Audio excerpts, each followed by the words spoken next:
Bismillahirrahmanirrahim. Assalamualaikum warahmatullahi wabarakatuh. Waalaikumsalam warahmatullahi wabarakatuh. Yang kami hormati Bapak Ketua Komisi Pemberantasan Korupsi Bapak Setio Bianto, Bapak Direktur Penyidikan Bapak Asep Guntur Rahayu, rekan-rekan jurnalis yang telah hadir di ruang konferensi pers Gedung Merah Putih Komisi Pemberantasan Korupsi. Pada sore hari ini KPK akan menyampaikan rilis pengembangan perkara tindak pidana korupsi memberi hadiah atau janji kepada pegawai negeri atau penyelenggara negara, yaitu Wahyu Setiawan selaku anggota KPU Republik Indonesia periode tahun 2017 sampai dengan tahun 2022 bersama-sama dengan Agustiani Tio F terkait penetapan anggota DPR RI terpilih 2019 sampai dengan 2024 yang dilakukan oleh tersangka Harun Masiku bersama-sama dengan Saiful Bahri. Untuk lebih lengkapnya dan detailnya akan disampaikan oleh Bapak Setio. Waktu dan tempat kami persilakan.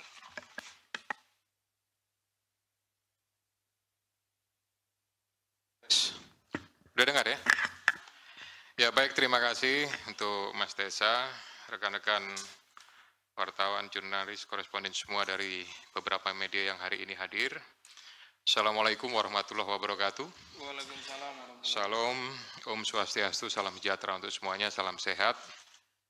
Kesempatan sore ini saya akan menyampaikan penjelasan tentang pengembangan perkara tindak pidana korupsi memberi hadiah atau janji kepada pegawai negeri atau penyelenggara negara, yaitu Wahyu Setiawan selaku anggota Komisi Pemilihan Umum Republik Indonesia periode 2017 sampai dengan tahun 2022 bersama-sama dengan Agustiani Tio F terkait penetapan anggota DPR RI terpilih 2019-2024 yang dilakukan oleh tersangka Harun Masiku bersama-sama dengan Saiful Bahri.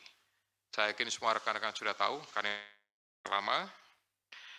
Sebelumnya disampaikan bahwa tanggal 8 Januari 2020 KPK telah menetapkan 4 tersangka, yaitu Harun Masiku, kemudian Saiful Bahri, Wahyu Setiawan, dan Agustiani. 3 dari 4 ini sudah dilakukan proses dan sekarang sementara sedang menjalani. Kemudian pada saat proses penyidikan terhadap perkara HM dan upaya pencarian DPO HM ini dilakukan secara sangat serius, juga dilakukan tidak mengenal waktu, bahkan banyak melakukan koordinasi dengan berbagai pihak. Penyidik menemukan adanya bukti keterlibatan saudara HK yang bersangkutan selaku Sekjen PDI Perjuangan dan saudara DTI selaku orang kepercayaan saudara HK dalam perkara dimaksud dengan poin-poin penjelasan sebagai berikut. Perbuatan saudara HK bersama-sama dengan saudara HM dan kawan-kawan dalam memberikan suap kepada Wahyu Setiawan dan Agustiani, yang pertama, HK menempatkan HM pada Dapil 1 Sumsel, padahal HM berasal dari Sulawesi Selatan, tepatnya dari Toraja. Kemudian yang kedua, bahwa dalam proses pemilihan legislatif tahun 2019, ternyata HM hanya mendapatkan suara sebanyak 5.878, sedangkan caleg atas nama Rizky Aprilia mendapatkan suara sebanyak 44.402.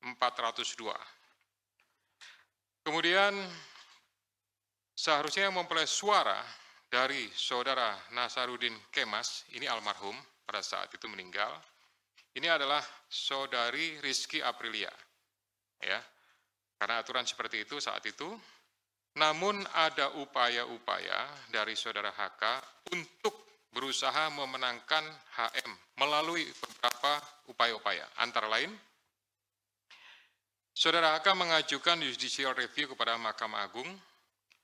kemudian menandatangani surat yang bernomor 2576 tertanggal 5 Agustus 2019 perihal permohonan pelaksanaan putusan judicial review. Keempat, setelah ada putusan dari MA, KPU tidak mau melaksanakan putusan tersebut. Oleh sebab itu, Saudara HK meminta fatwa kepada MA. Selain upaya-upaya tersebut, Saudara HK secara paralel mengupayakan agar Saudari Rizky mau mengundurkan diri untuk diganti dengan Saudara HM. Namun upaya tersebut ditolak oleh Saudari Rizky Aprilia. Saudara HK juga pernah memerintahkan Saiful Bahri untuk menemui Rizky Aprilia di Singapura dan meminta mundur. Namun hal tersebut juga ditolak oleh Saudari Rizky Aprilia. Bahkan surat undangan pelantikan sebagai anggota DPR RI atas nama Rizky Aprilia ditahan oleh Saudari HK dan meminta Saudari Rizky untuk mundur setelah pelantikan. Oleh karenanya, upaya-upaya tersebut belum berhasil, maka Saudara HK bekerja sama dengan Saudara Harun Masiku, kemudian Saudara Saiful Bahri, dan Saudara Hati DTI melakukan upaya penyuapan kepada Wahyu Setiawan dan Agustinus Tio, di mana diketahui Wahyu merupakan kader dari partai yang menjadi komisioner di KPU. Bahkan pada tanggal 31 Agustus 2019, Saudara HK menemui Wahyu Setiawan untuk dan meminta memenuhi dua usulan yang diajukan oleh Saudara HK, yaitu yang pertama adalah Maria Lestari, Dapil 1 Kalbar, dan Harun Masiku, Dapil 1 Sumsel. Ini yang berhasil hanya untuk yang Kalbar saja. Kemudian dari proses pengembangan penyidikan ditemukan bukti petunjuk bahwa sebagian uang yang digunakan untuk menyuap berasal dari Saudara HK. Bahwa dalam proses perencanaan sampai dengan penyerahan uang tersebut, Saudara HK mengatur dan mengendalikan Saudara Saiful Bahri dan Saudara DTI dalam memberikan suap kepada Komisioner KPU Wahyu Setiawan. Saudara HK mengatur dan mengendalikan Saudara DTI untuk menyusun kajian hukum pelaksanaan putusan MA dan surat permohonan pelaksanaan permohonan fatwa MA kepada KPU. Saudara HK mengatur dan mengendalikan Saudara DTI untuk melobi anggota KPU agar dapat menetapkan HM sebagai anggota DPR RI terpilih dari Dapil 1 Sumsel.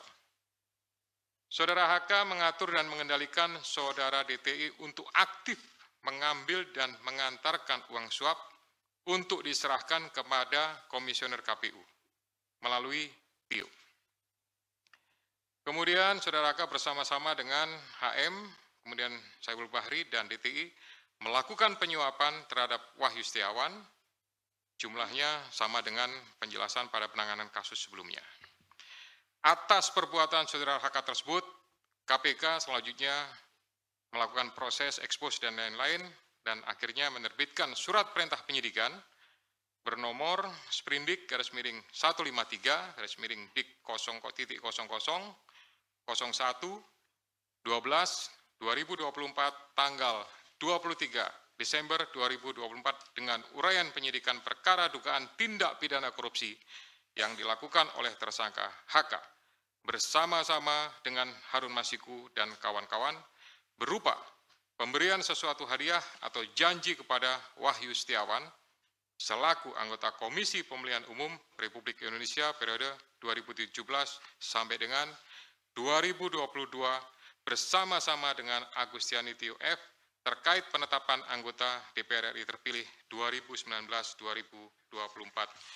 Sebagaimana dimaksud pasal 5 ayat 1 huruf A atau pasal 5 ayat 1 huruf B atau pasal 13 Undang-Undang Nomor 31 Tahun 1999 tentang pemberantasan tindak pidana korupsi sebagaimana telah diubah dengan Undang-Undang Nomor 20 Tahun 2001 tentang perubahan atas Undang-Undang Nomor 31 Tahun 1999 tentang pemberantasan tindak pidana korupsi junto pasal 55 ayat 1 ke 1 KUH pidana. Atas perbuatan saudara Didik tersebut, KPK mengeluarkan surat perintah penyidikan nomor sprindik 154 dik 0001/12/2024 tanggal 23 Desember 2024 dengan uraian sebagai berikut. Penyidikan perkara dugaan tindak pidana korupsi yang dilakukan oleh tersangka DTI bersama-sama dengan Harun Masiku dan kawan-kawan berupa pemberian sesuatu hadiah atau janji kepada Wahyu Setiawan selaku anggota Komisi Pemilihan Umum bersama-sama dengan Agustiani Tio F terkait penetapan anggota DPR RI terpilih 2019-2024 sebagaimana dimaksud pada pasal 5 ayat 1 huruf A atau pasal 5 ayat 1 huruf B atau pasal 13 Undang-Undang Nomor 31 Tahun 99 tentang pemberantasan tindak pidana korupsi sebagaimana telah dirubah dengan Undang-Undang Nomor 20 Tahun 2001 tentang perubahan atas Undang-Undang Nomor 31 Tahun 99 tentang pemberantasan tindak pidana korupsi junto pasal 55 ayat 1 ke 1 KUH pidana. Selain perbuatan tersebut di atas, saudara HK diketahui dan diduga melakukan perbuatan tindak pidana lain sebagai berikut.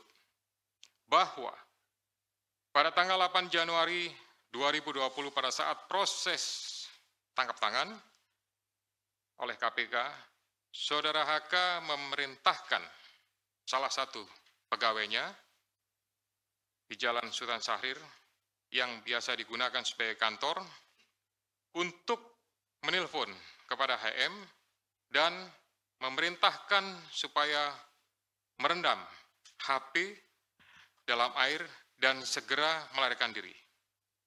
Bahwa pada tanggal 6 Juni 2024, sebelum saudara HK diperiksa sebagai saksi oleh KPK, saudara HK memerintahkan kepada salah satu pegawainya untuk menenggelamkan HP yang dalam penguasaan pegawai tersebut agar tidak ditemukan oleh KPK. Saudara HK mengumpulkan beberapa saksi terkait dengan perkara HM dan mengarahkan, memberikan doktrin, memberikan penekanan agar saksi tidak memberikan keterangan yang sebenarnya, tidak melebar, dan tidak memberikan keterangan yang memojokkan kepada yang bersangkutan.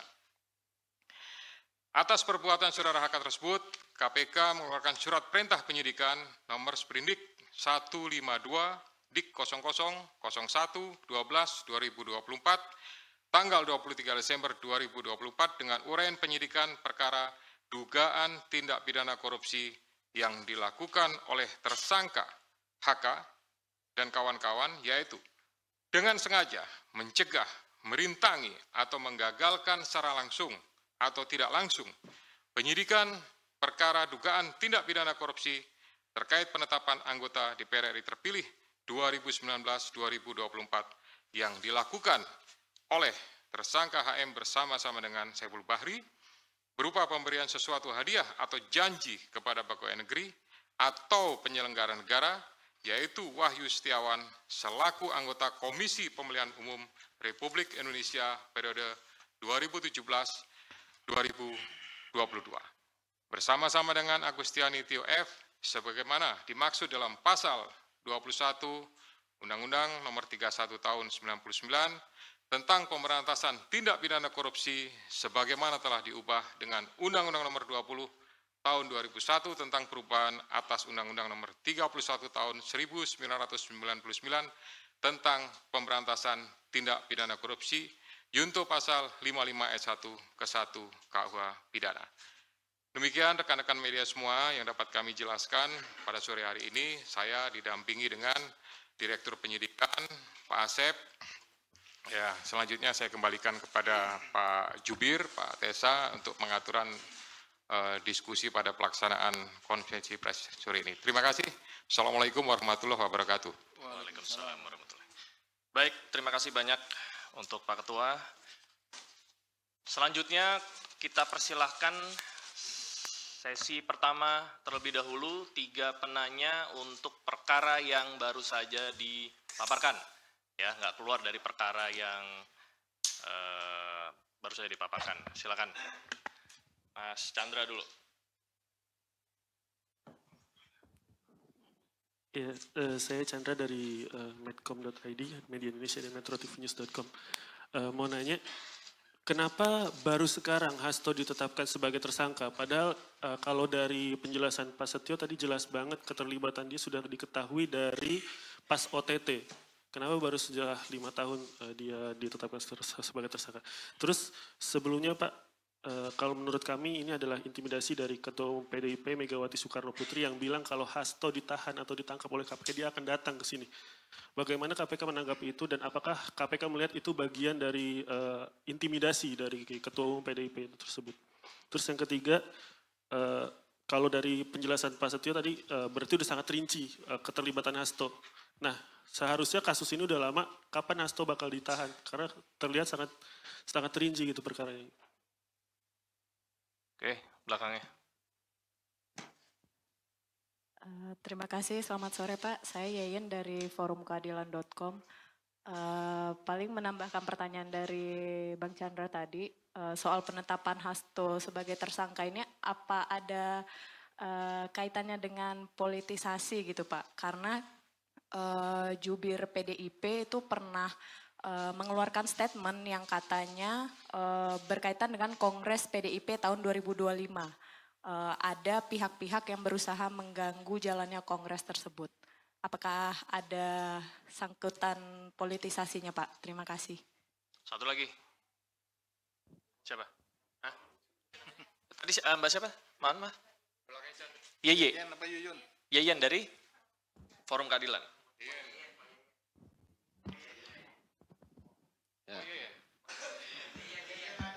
Oke, lanjut. Selamat sore Pak Setio, Pak Asep, Mas Tessa. Perkenalkan saya Rian Pak, CNN Indonesia. Mau bertanya soal pertama, uang suap tadi kan disampaikan sebagian itu totalnya berapa dari Pak HK itu. Yang kedua, ini kan dalam jangka waktu yang lama dan ada apa ya namanya drama-dramatisasi lah pelarian Harun yang balik ke Indonesia, Singapura. Apakah akan menjerat juga dari pihak kementerian lah Pak? Karena waktu itu kan kader PDIP juga dalam OJ, Obstruction of Justice. Yang ketiga, dalam menindaklanjuti sprindik baru ini, apakah KPK sudah berkirim surat ke imigrasi mengenai pencegahan keluar negeri terhadap HK dan DTI ya tadi dari Doni Tri Istiqomah. Dan keempat Pak, di luar kasus ini kan baru lagi Pak, saya menemukan pengumuman tersangka ini langsung gitu Pak. Pak Setia mungkin mengalami ya. Apakah ada perubahan metode lagi Pak? Terima kasih. Oke, kita tutup dulu ya. Silakan.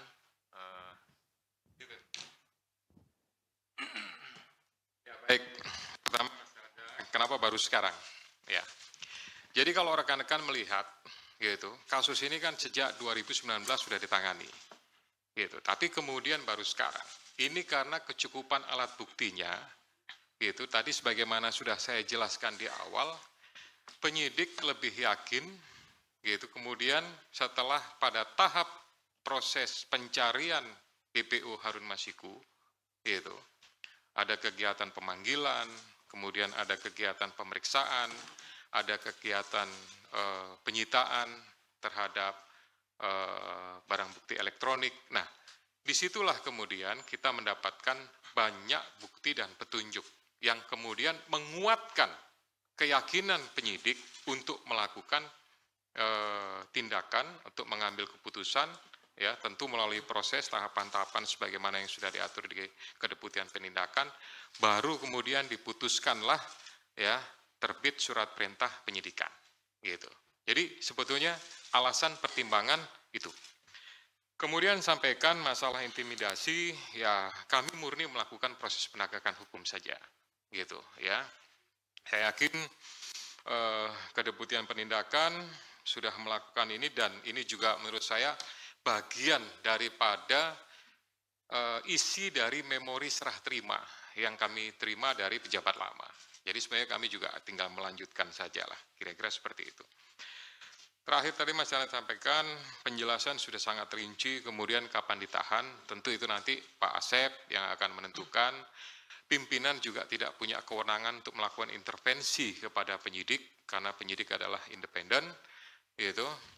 Silahkan nanti Pak Asep kalau mau tambahkan terkait masalah kapan ditahan, tapi pastinya ya kita melakukan proses itu sesuai dengan ketentuan yang ada. Kemudian tadi Mbak En sampaikan, apakah penetapan ini ada politisasi? Ini sama jawabannya, murni penegakan hukum, gitu. Kemudian di Kongres ada pihak-pihak yang akan mengganggu. Selama ini ya kami pimpinan sama sekali tidak ada informasi, masukan dan lain-lain terkait masalah Kongres apa segala macam. Kami hanya mendengarkan proses ekspos dan jalannya ekspos. Alhamdulillah, puji syukur kepada Tuhan, dihadiri oleh semua pimpinan, lengkap, termasuk dari kedeputian yang lain, ya. Jadi posisinya, artinya kedeputian di penindakan, tapi dari direktoratnya lengkap, gitu, ya. Sehingga menurut saya keputusannya diambil secara bulat, dan itulah yang menjadi sprindik tersebut. Kemudian uang suap sebagian dari HK, ya. Itu dari hasil yang sudah kami dapatkan saat ini, tapi itu nanti akan menjadi bagian inti daripada materi pemeriksaan yang akan dilakukan oleh para penyidik. Kita akan lakukan, saya mengingatkan kepada para penyidik untuk melakukan proses penyidikan secara profesional. Kemudian Kan dijerat di kementerian ya, karena yang akan dijerat ya itu saya kira nanti Pak Asep lah akan secara teknis. Kemudian tadi yang terakhir, ini konvensi pers ini dilakukan, biasa kan dulu-dulu, zaman saya masih di sini itu kan dilakukan pada saat bersamaan dengan penahanan. Kira-kira seperti itu ya.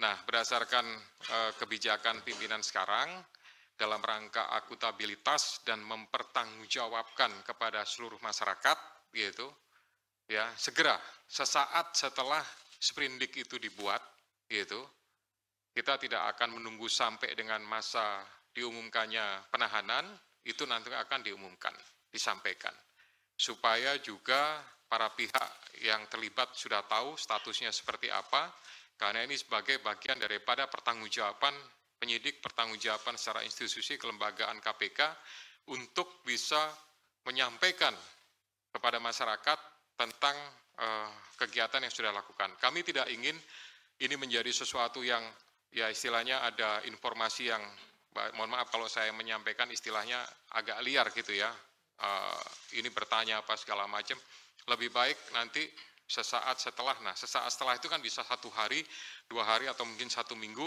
itu nanti tentu dari kedeputian penindakan yang akan menyarankan kepada juru bicara untuk pengaturan kapan dilaksanakannya. Tapi prinsipnya itu bagian daripada akuntabilitas KPK kepada masyarakat. Demikian ya. Ya, silakan mungkin Pak Asep menambahkan beberapa hal tadi dari 3 teman-teman yang bertanya.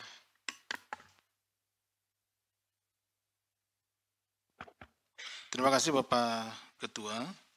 Yang saya hormati Pak Ketua, Pak Jubir dan rekan-rekan sekalian yang berbahagia, para jurnalis. Izin menambahkan apa yang telah disampaikan oleh Pak Ketua tadi, yang terkait dengan kapan Saudara HK akan ditahan.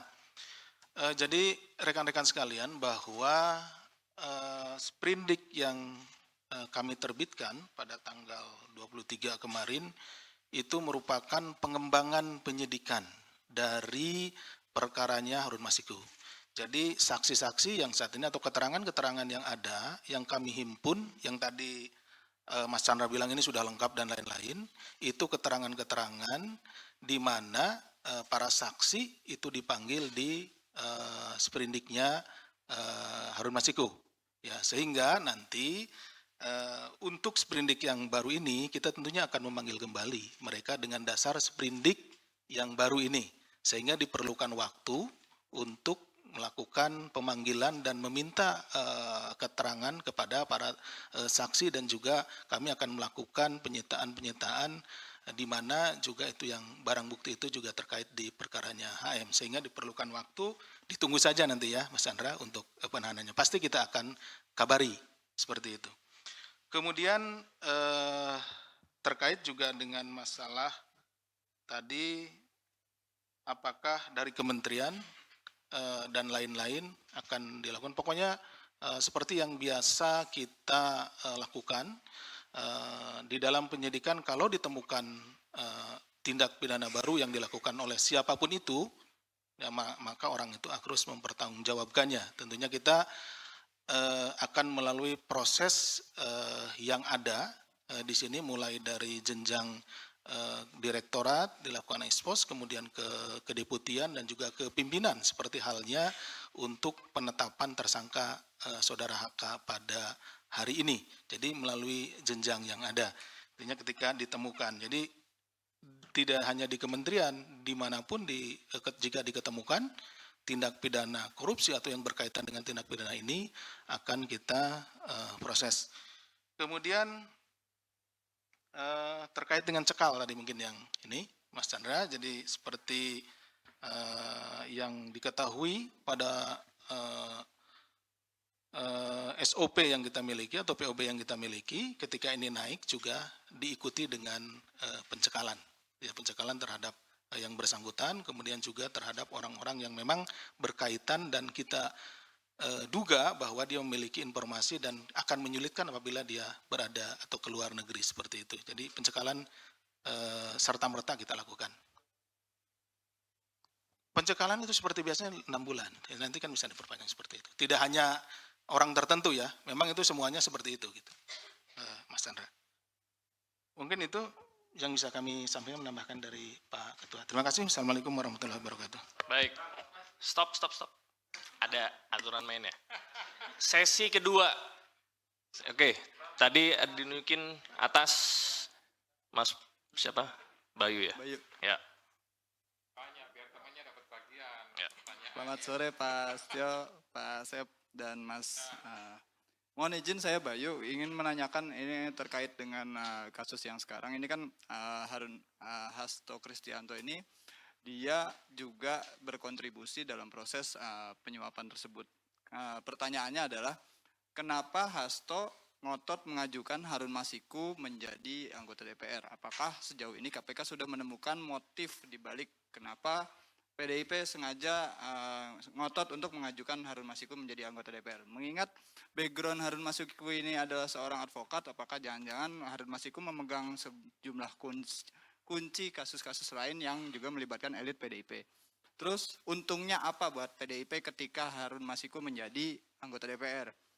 Terus yang terakhir terkait dengan pemeriksaan selanjutnya, apakah KPK akan memanggil para pihak terkait hingga sekelas elit termasuk Ketua Umum PDIP terkait kasus ini? Terima kasih. Oke, dari mana? Itu tuh. Pakai topik.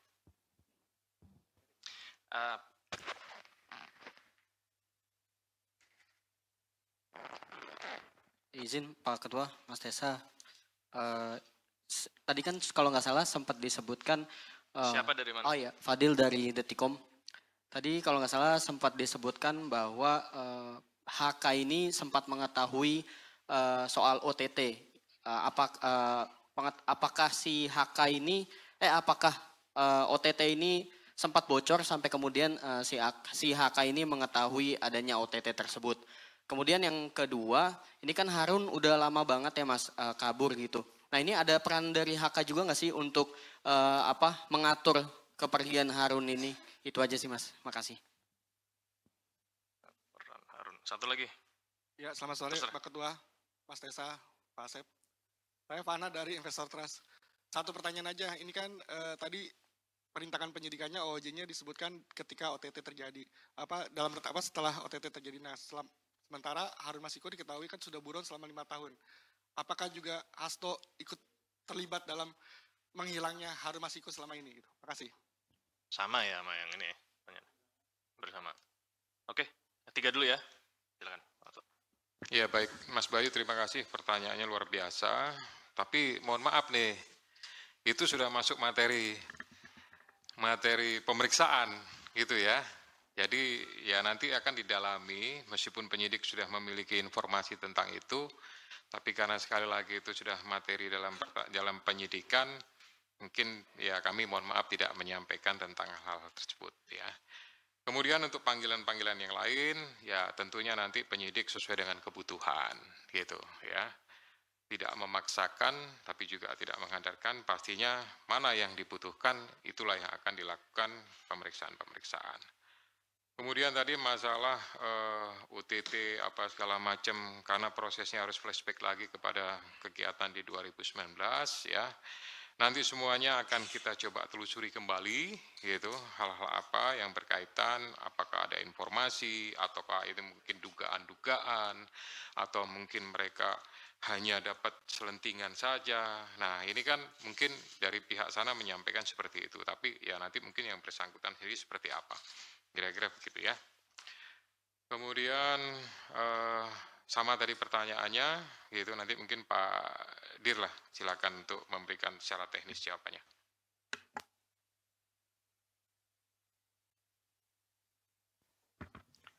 Terima kasih Pak Ketua. Mohon izin menambahkan Bapak. Terkait tadi mungkin yang juga pemanggilan-pemanggilan, nanti rekan-rekan bisa monitor karena setiap hari biasa kita umumkan siapa yang akan dipanggil. Rekan-rekan bisa monitor di situ ya.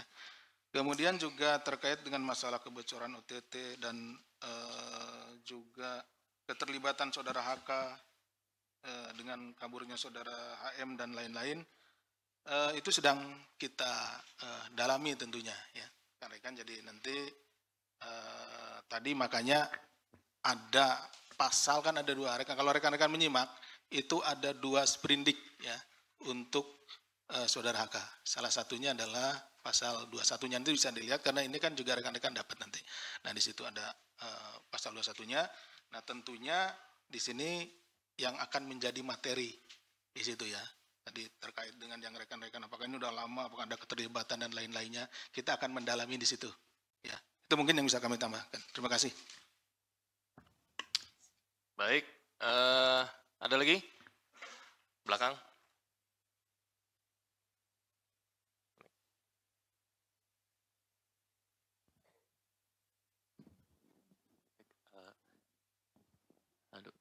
Selamat sore Mas Tesa, Pak Ketua, Pak Asep. Saya Ade dari Tempo. Mau menegaskan aja untuk perkara OOJ-nya HK ini, berapa tersangka yang ditetapkan oleh KPK. Karena kan kita tahu bahwa kemarin-kemarin juga tim hukumnya PDIP melakukan perlawanan lah ya, melaporkan ke Dewas, terus menggugat ke pra-peradilan dan segala macam gitu. Apakah itu juga menjadi bagian dari upaya perintangan penyidikan yang dilakukan terhadap HK gitu? Apakah memang KPK melihat ke arah situnya gitu? Mungkin itu aja pertanyaannya. Terima kasih. Lagi? Cukup ya? Akhir ya? Oke. Gitu ya. Mas siapa dari Tempo? Mas Ade. Ya, jadi prinsipnya kami berharap bahwa para pihak yang terlibat secara langsung maupun tidak langsung bisa bekerja sama. Kemudian yang lebih penting adalah patuh hukum, ya, tidak memberikan opini-opini yang bersifat kontraproduktif, gitu ya, tidak memberikan sebuah hal-hal yang ya penilaian-penilaian yang tidak berhubungan dengan pokok perkara. Ya, para pihak tentunya memiliki hak ya sesuai dengan pasal-pasal yang diatur dalam KUHP. Kalau memang itu silahkan digunakan, tapi prinsipnya segala sesuatunya kami melaksanakan proses penegakan hukum ya secara murni, secara profesional. Kira-kira seperti itu ya. Ya, Pak Asep mau tambahan? Silakan. Mohon izin menambahkan Pak Ketua. Mas Ade, jadi di pasal obstruction of justice (OJ) yang dimaksudkan ya, itu tersangka siap disampaikan. Jadi Pertama tentu kita akan fokus dulu kepada apa yang perbuatan-perbuatannya yang ada dulu. Nanti perkembangannya pasti akan kita sampaikan ya Mas Ade. Jadi seperti apa? Nah yang sekarang sedang kita susun memang betul-betul karena ini tidak boleh juga kita sembarangan, kita harus benar-benar profesional dalam melakukan ini. Jadi setiap perbuatannya akan kita uji apakah itu memang berkaitan langsung dengan terhalangnya proses penyidikan yang kita lakukan terhadap saudara HM gitu ya. Jadi nanti ditunggu saja ya. Oke, Mas Ade. Baik, rekan-rekan sekalian, terima kasih banyak atas kehadirannya rilis perdana oleh Bapak Ketua kita yang baru, pimpinan kita yang baru. Ke depan tentunya kita akan sampaikan rilis-rilis lagi, baik itu penetapan tersangka maupun hal-hal lain ya, termasuk pencekalan. Untuk itu, sesi ini kami tutup. Wabillahi taufiq wal hidayah. Wassalamualaikum warahmatullahi wabarakatuh.